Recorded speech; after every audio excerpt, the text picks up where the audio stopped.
Hoje o Saúde e Educação vai falar sobre prevenção da saúde infantil. Você sabe o que é prevenir a saúde infantil? Então fique conosco.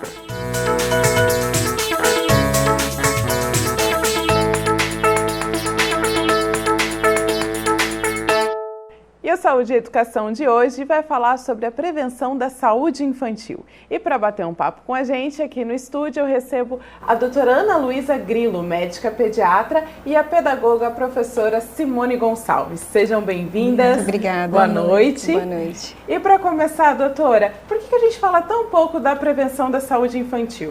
O que não deveria, né? Deveríamos sempre falar da prevenção em primeiro lugar. Hoje em dia trata-se muito de doenças, estudos existem para um monte de coisa e o básico, o início de tudo é a prevenção, né? Para a gente garantir uma qualidade de vida melhor, né? Lembrando que para uma excelência, né, na saúde infantil, a gente começa com a saúde da mulher, né? Logo na gestação. Primeiro, saber se essa pessoa, se essa mulher, ela quer estar grávida, se ela quer estar gestante, né? Temos que respeitar isso. Né? Informação para essa paciente de como prevenir uma anticoncepção, uma gravidez indesejada, a gente sabe dos inúmeros problemas que podem vir a ser desencadeados. Né? No pré-natal ainda, tomar bastante cuidado com a nutrição da paciente, o controle das infecções, né, que são evitáveis, são tratáveis, né, e geram muito menos sequelas e consequências, como, né, hepatite, sífilis, que é tão evidente hoje em dia, né? Garantir um parto seguro, tanto para o recém-nascido quanto para a mãe, né, com condições em que elas possam ser atendidas de maneira adequada, evitando também complicações futuras, né, e principalmente a prematuridade também, que é um grande problema, né. Na primeira infância, no recém-nascido, a gente já faz um monte de avaliações que são muito importantes, na avaliação, na prevenção. Né, nos primeiros dias já se faz o teste do pezinho, né, onde a gente pode rastrear doenças que são totalmente controláveis, né, você diminui as complicações, como a fenilcetonúria, anemia falciforme, que você não vai evitar de ter, mas você evita complicações. Você vai dar, né, qualidade de vida para essa criança. Justamente. Perfeito. Né, e outras coisas mais, como teste da orelhinha, teste do olhinho, né, que tem um impacto enorme na vida, no crescimento e desenvolvimento dessa criança.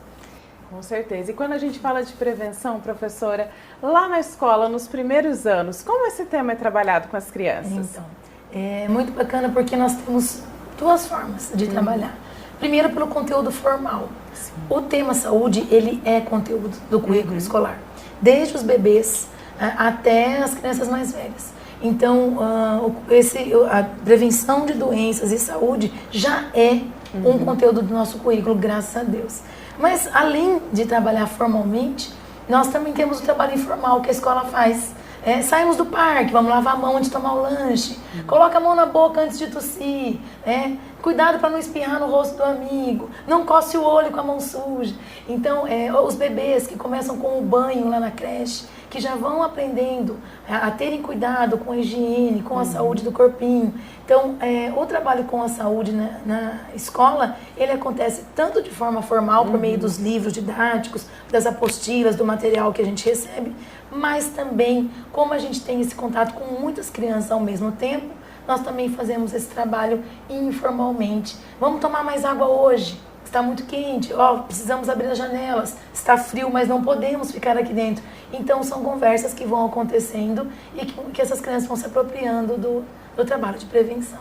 E lembrar que criança é uma esponjinha, né? Ela absorve tudo de uma forma muito mais leve que o adulto, né? Sim. E essa criança formada é um adulto que já vai trabalhar a prevenção. Justamente. E doutora, quando a gente pensa na criança, a senhora pode falar pra gente um pouquinho quais são as principais doenças que podem ser evitadas ainda no começo da vida? Sim. Pensando logo no recém-nascido, né, nós temos essas doenças que eu falei que a gente pode evitar, que, na verdade, a gente pode diagnosticar precocemente e intervir, né? A parte nutricional é extremamente importante, logo no primeiro dia de vida, no primeiro momento, né, o contato pele a pele, melhorando a flora da criança e o aleitamento materno, né? Então, o que Isso é fundamental, é inquestionável e indiscutível os benefícios do aleitamento materno, né, na evolução da criança, evitando posteriormente complicações respiratórias e gastrointestinais e principalmente nutricional, né, no desenvolvimento cerebral e intelectual dessa criança. O impacto é muito grande posteriormente e já se começa com uma coisa simples, né, e tão importante que é o aleitamento. Né? Com a introdução alimentar, como já foi dito, né, trabalha-se bastante isso na escola, né? A gente faz uma introdução com cuidado, com muita orientação, para que isso possa ter um bom desenvolvimento que é acompanhado nas curvas, né, de crescimento e desenvolvimento, evitando uma desnutrição e um problema seríssimo hoje em dia, que é a obesidade infantil. Exato. O Brasil, inclusive, está no ranking aí dos países que mais têm crianças obesas. E isso está ligado fundamentalmente com a alimentação. A hora do lanchinho na escola é a hora de também falar sobre saúde e educação? Sem dúvida, né? Eu trabalho com saúde alimentar, com alfabetização alimentar. Na escola lá no que eu trabalho, nós desenvolvemos um projeto agora, encerrou hoje, inclusive, e de alertar as crianças, né, a respeito dos perigos dos alimentos gostosos, dos pacotinhos. Trabalhamos, inclusive, é possível trabalhar a questão das propagandas. A gente acha que a criança não percebe, mas foi só um toquinho que nós demos e as crianças começaram a observar o que a propaganda que envolve personagens infantis e alimentos tem intenção de fazer. As lanchonetes das grandes redes, as crianças começaram a comentar: percebi que na propaganda eles querem que a gente vai comprar o brinquedo. Então, assim, é possível, assim, um trabalho em que as crianças vivenciem situações reais, né, em situações em que eles possam ver, por exemplo, como é possível preparar um sanduíche igualzinho o da lanchonete, né, da grande rede, sem ter alimentos muito processados. Então, eu trabalho com crianças de 6 e 7 anos. E eles tiveram uma compreensão assim incrível do que é, por exemplo, a diferença do alimento não processado para o ultraprocessado.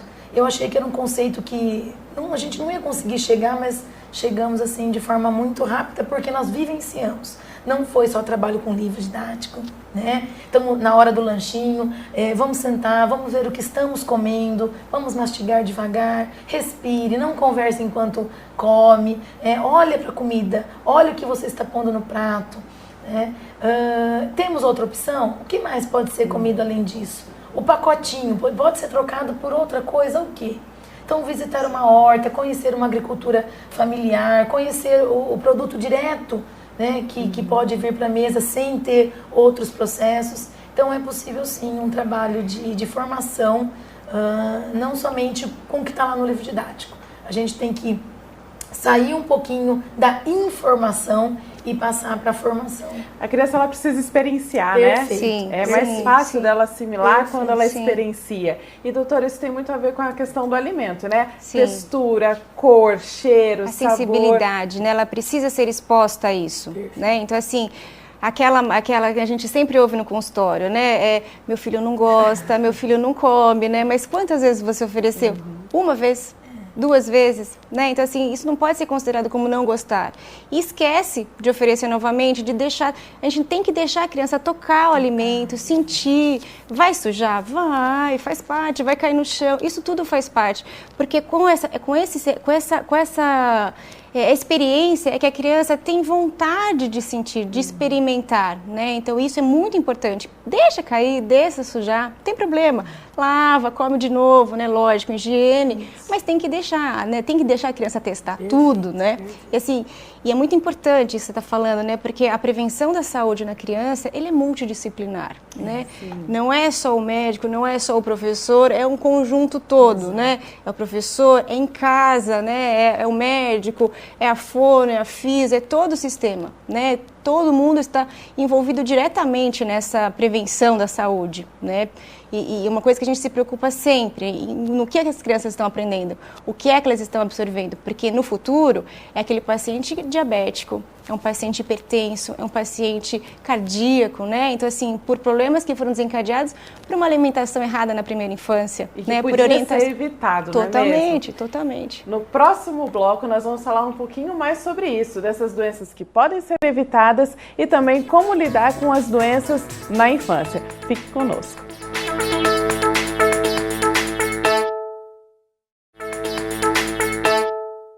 E o Saúde e Educação está de volta e o assunto de hoje é a saúde infantil, a prevenção. Afinal, tem muita coisa que pode ser evitada no começo da vida de uma pessoa.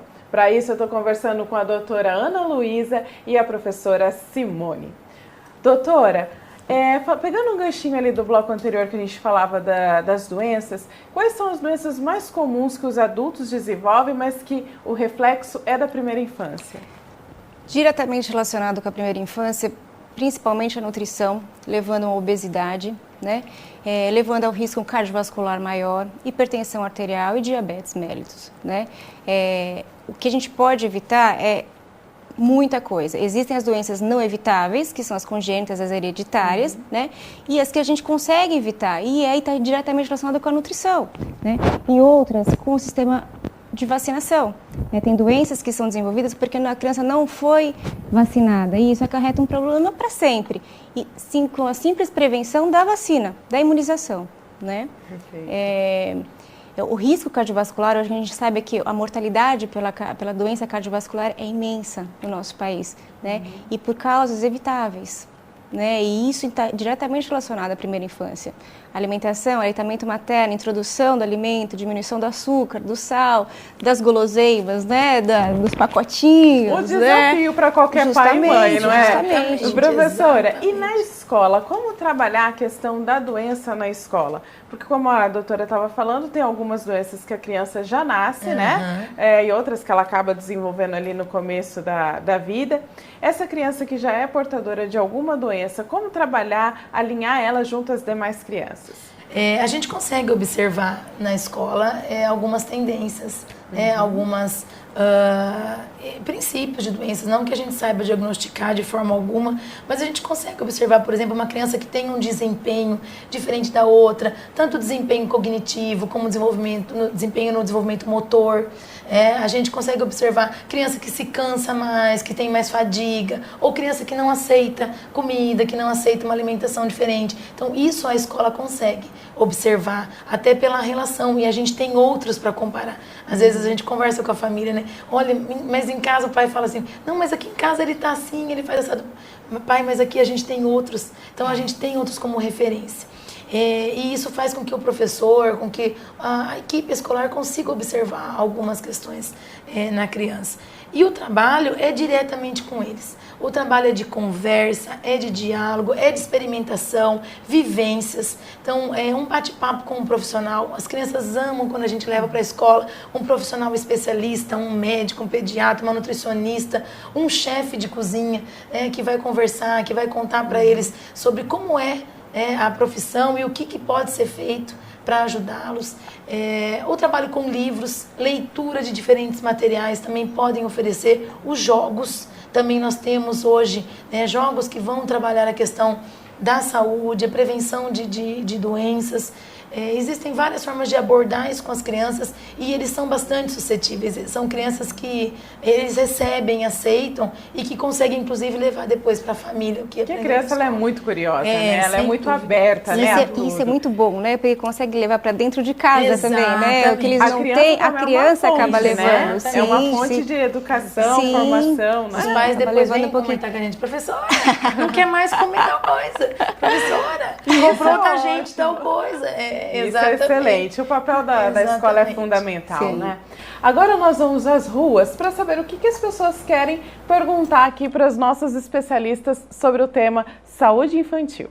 Qual o melhor jeito de fazer a criança falar quando ela não está se sentindo bem? Olha que pergunta ótima! Esse é um desafio para pais e mães e até os professores, não é mesmo? É verdade. E aí, professora? Na escola a gente observa muito, eu fico muito atenta aos movimentos da criança. A criança que é bastante falante, então o dia que está mais cabisbaixa, o dia que está mais quieta, o dia que não quer brincar, o dia que recusa comida. Então, às vezes a criança não consegue dizer onde está doendo, o que está doendo, o que está sentindo, mas a gente observa na movimentação dessa criança. Por exemplo, quer ver um dia claro para isso é o dia do parque.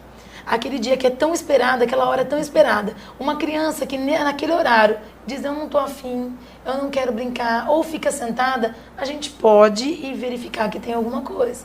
A criança que sai mais de uma vez, que precisa ir ao banheiro, que a gente também pode perguntar porque está acontecendo alguma coisa. Então, às vezes a criança não consegue dizer, eu estou sentindo isso, está doendo aqui, mas os sinais que ela mostra faz com que a gente possa investigar um pouquinho, ter um pouquinho mais de cuidado, né, e procurar ajuda, pedir ajuda de um profissional para verificar o que está acontecendo. Mas eu acho que a dica seria observar os sinais que as crianças dão para a gente. A gente estava conversando antes do programa começar, quando a criança cai, por exemplo, em casa, os filhos, a gente identifica a diferença no choro, a gente identifica a diferença no grito. Então é um sinal, é um sinal. O choro de manha, qualquer mãe sabe, né? O choro de manha e o choro de dor, por exemplo. Então são esses sinais que a gente consegue observar na criança. Um olharzinho, um olhinho um pouco mais murchinho, uma falta de disposição para fazer uma coisa que a gente sabe que ela gostaria de estar fazendo. Então são pequenos sinais que era a dica que eu daria para a gente conseguir chegar e aí depois investigar o que está acontecendo. Doutora, como pediatra, são anos de uma preparação técnica e teórica para lidar com esse paciente que na maioria das vezes não fala. Não fala. Mas é como a Simone disse, né? São sinais indiretos, né? E isso faz parte também de uma prevenção de uma saúde infantil adequada. Porque lidar com o sentimento da criança, né, é muito difícil e ao mesmo tempo, né, você tem que ficar muito atenta aos pequenos sinais, né? Hoje em dia tem se falado muito sobre o autismo, sobre as doenças mentais, então a gente sabe que você não precisa esperar a criança não falar na escola, não ler, entendeu? Esse diagnóstico ele é feito lá no berçário, né, nos primeiros meses, no primeiro contato, no vínculo mãe e filho, na amamentação, no olhar. Então são sinais onde o pediatra tem a obrigação de olhar, né, de estar atento a isso, né, a todos esses sinais. E por sua vez, né, como ela perguntou, né, como fazer a criança falar, primeiro que você não pode obrigar ninguém a falar, né? Então assim, você pode induzi-lo talvez, né? Mas são os sinais, você conhece uma criança e é por isso que a gente precisa conhecer a criança. Prestar atenção na Prestar criança, atenção não é? na criança, Exatamente. né? Não obrigá-los e não diariamente, impor. né? Essa Exatamente, construção justamente. Não impor um sentimento na criança. A criança tem sentimentos por si só. E a gente precisa trabalhá-los, né? Assim, ensiná-los a reconhecer isso. E isso é constante. E a entender que a criança ela é um indivíduo singular, né? Com emoções, sentimentos. Mesmo não falando. Mesmo não falando, né? Mesmo Desde não andando, bebê ela já é um indivíduo, ela não é mais aquela extensão da mãe. Ela né? já se manifesta pelo choro, né? Ela começa, quem não fala, chora. Né? Não tá bem, eu não tô bem, alguma coisa está acontecendo. Então a gente tem que olhar para ele, né? E dar a assistência necessária para isso, né? Até para um bom desenvolvimento mental dessa criança. Perfeito. Tem o horário da escola na recepção das crianças. Eu falo muito para os pais isso. Não entrem no horário da entrada para falar comigo. Porque é o horário que eu estou recebendo as crianças. E a gente vai... O professor que está atento, né? A equipe pedagógica que está atenta, a gente lê no rosto da criança, às vezes até o que aconteceu em casa.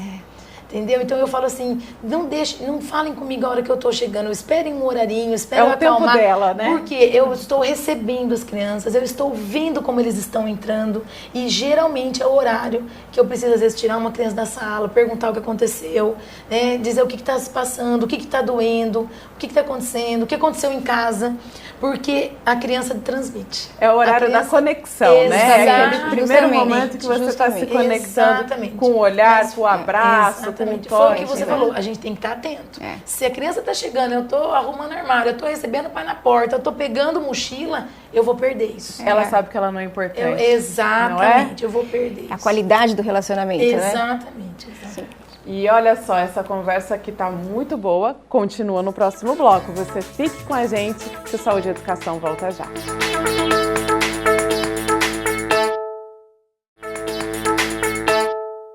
Saúde e Educação está de volta e nós estamos falando sobre a prevenção da saúde infantil. E aqui no estúdio eu estou recebendo a professora Simone Gonçalves e a médica pediatra a doutora Ana Luísa Grilo. Pessoal, vamos começar já que tem muita coisa para esse bloco e nós temos perguntas da rua, mais gente interessada em saber o que as nossas especialistas têm para responder. Pode rodar. Em quanto tempo é ideal levar a criança no exame de rotina? Excelente pergunta. Doutora, qual que é o período ideal de fazer a prevenção, os exames de rotina, visitar o médico? Isso é muito bom. Quando a criança nasce, o encontro é mais pertinho, né? Ele é menos, né? A gente tem um contato bem próximo da família, né? De 7 a 10 dias logo após o nascimento, a gente já marca um primeiro encontro com retornos mensais e tem uma recomendação da Sociedade Brasileira de Pediatria, né? Que esses encontros sejam mensais, espaçando para cada 2 meses, 3 e assim por diante, né? No primeiro ano, a gente costuma fazer de mês em mês, né? No segundo ano já faz a cada 3 meses, depois a cada 6 meses e pelo menos uma vez a um ano, né? Depois dos 10 anos de idade.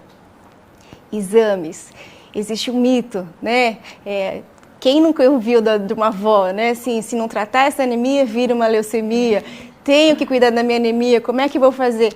Não vai fazer. Exames não são de rotina, não são obrigatórios, né? Eles não são obrigatórios. Existe uma avaliação física, existe uma anamnese adequada e existe uma indicação do exame, né? Não é só porque a criança tem 2 meses que ela precisa fazer tudo. Não é porque a criança tem 3 meses, 6 meses, 1 ano. Fez 1 ano, vai ganhar um check-up. Não. Né? Nós precisamos avaliar as condições de saúde. A gente tem que ver o que é que realmente precisa ser feito, né? E daí sim haver a solicitação de exames.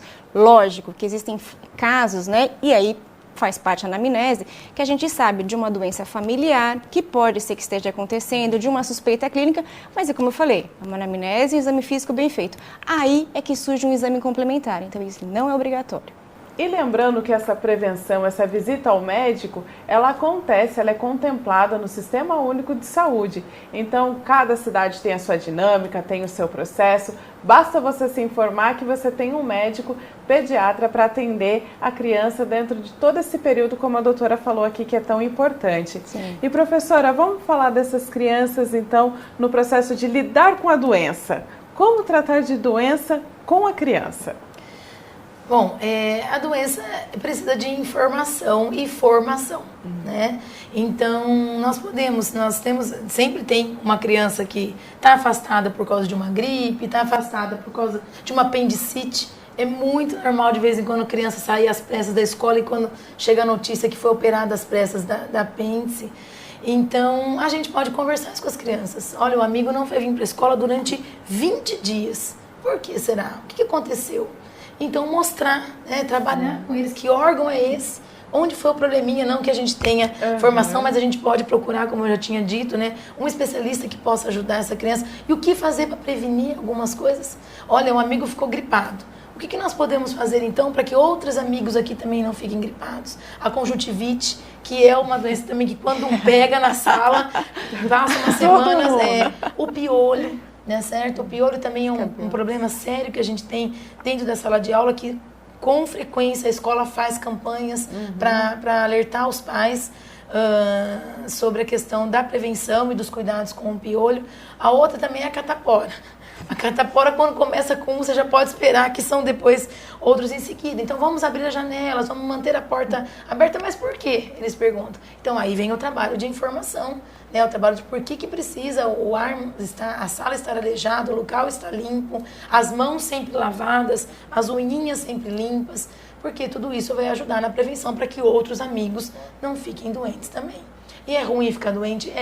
A gente fica em casa, fica na cama, não pode brincar, fica longe dos amigos. Então, a gente traz também, compreender um pouquinho das consequências, né? A mãe gasta com remédio, bastante remédio que tem que tomar. Às vezes entram as injeções também, porque precisa. Então, trabalhar as consequências e de que forma a gente pode diminuir essa contaminação ou essas doenças que atacam, né, a infância, que chegam na infância. E doutora, como trabalhar com os pais para o entendimento de que o paciente é a criança? É a parte mais difícil. Não é que é difícil, na verdade, existe um processo todo, né? Assim, a aceitação do que está acontecendo, né?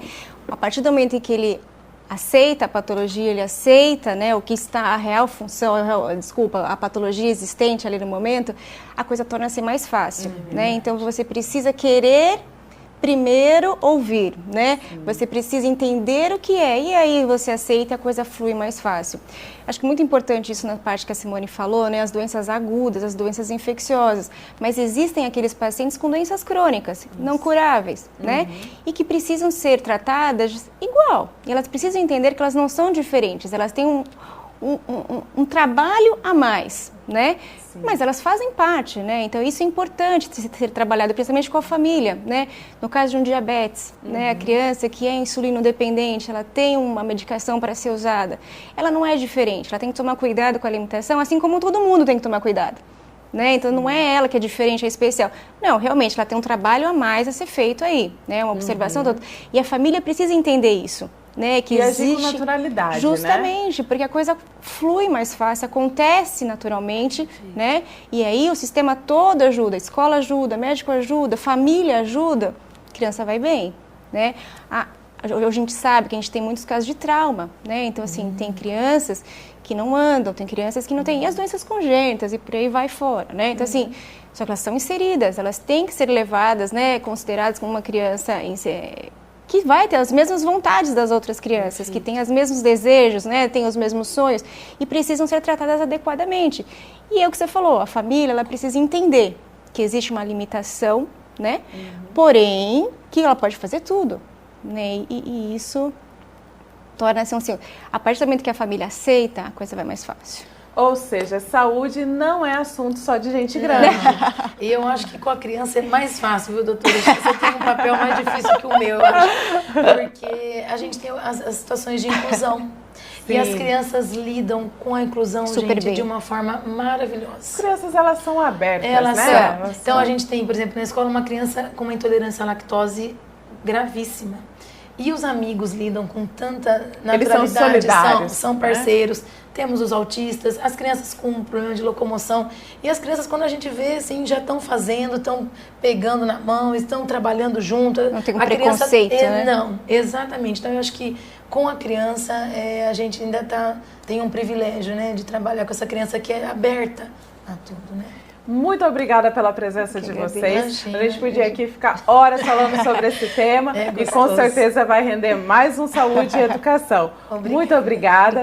Obrigada pela sua audiência e semana que vem tem mais Saúde e Educação. Até lá!